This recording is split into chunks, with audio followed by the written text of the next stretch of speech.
Hi, this is Jeff at Slavens Racing. This video is about how to install motorcycle grip heaters. These are made by Simtech.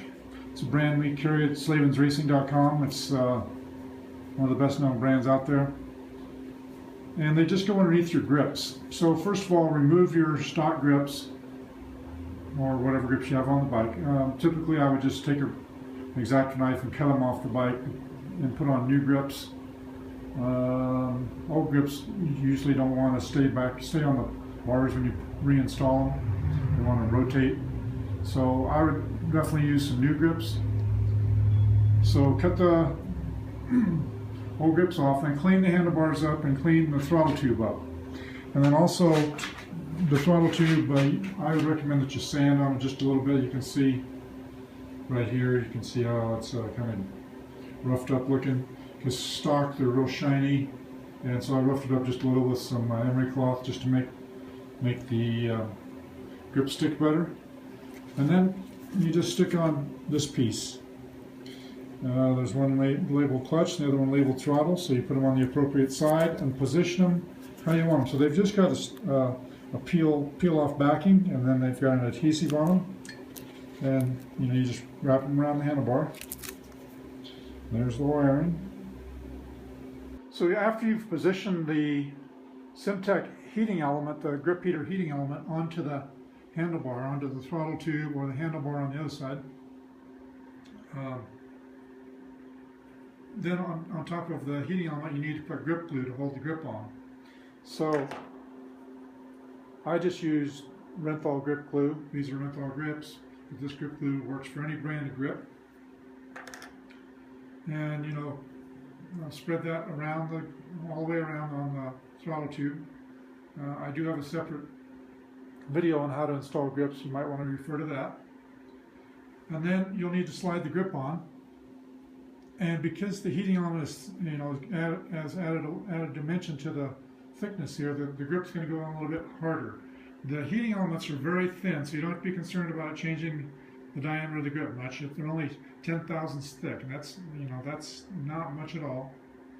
It's like a sheet of paper, and but sliding the grip on can be a little bit more difficult. So you should be prepared to use a little air to get it on. And when I say be prepared, have the hose and the air gun all ready, so the grip glue doesn't set up on you.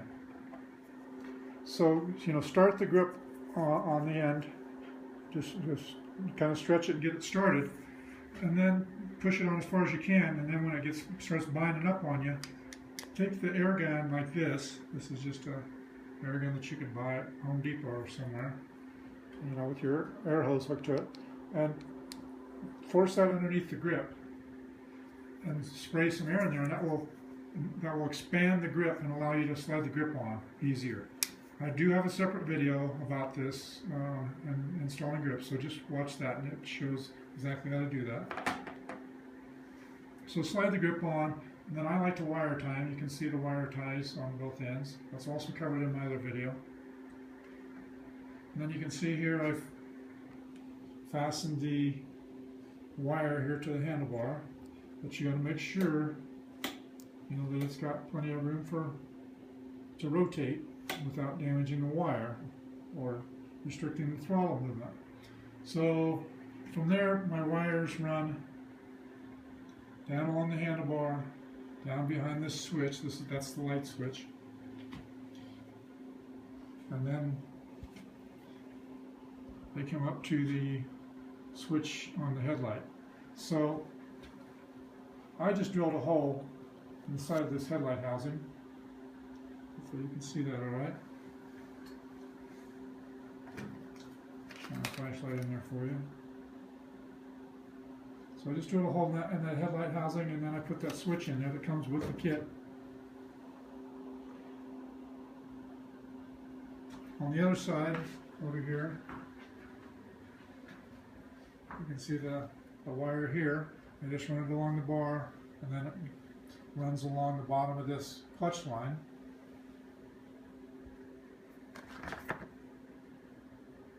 And then just straight across and over to the connector.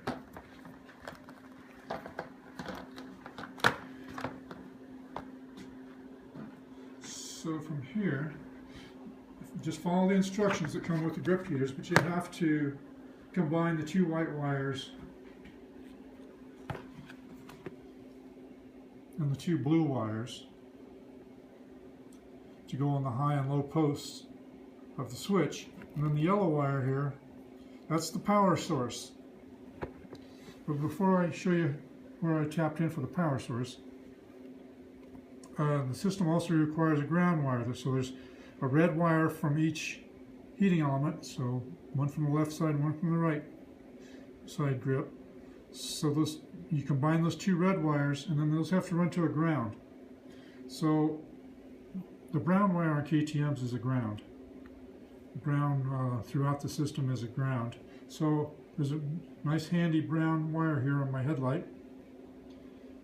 If you don't have a headlight, well then right behind your number plate there should be a group of wires that will have a brown. There's other browns here.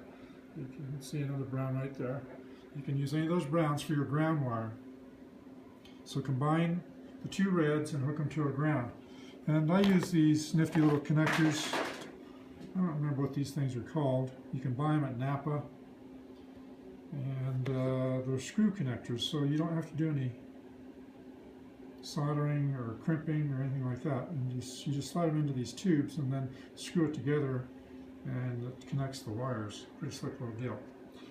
So the yellow wire is the power source, so it powers the switch. So the center post on the switch here is the power, and that's explained in the instructions. So where do you get the power?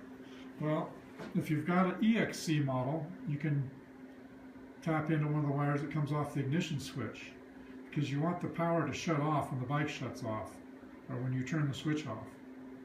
Otherwise you risk forgetting that the grips are on and killing your battery.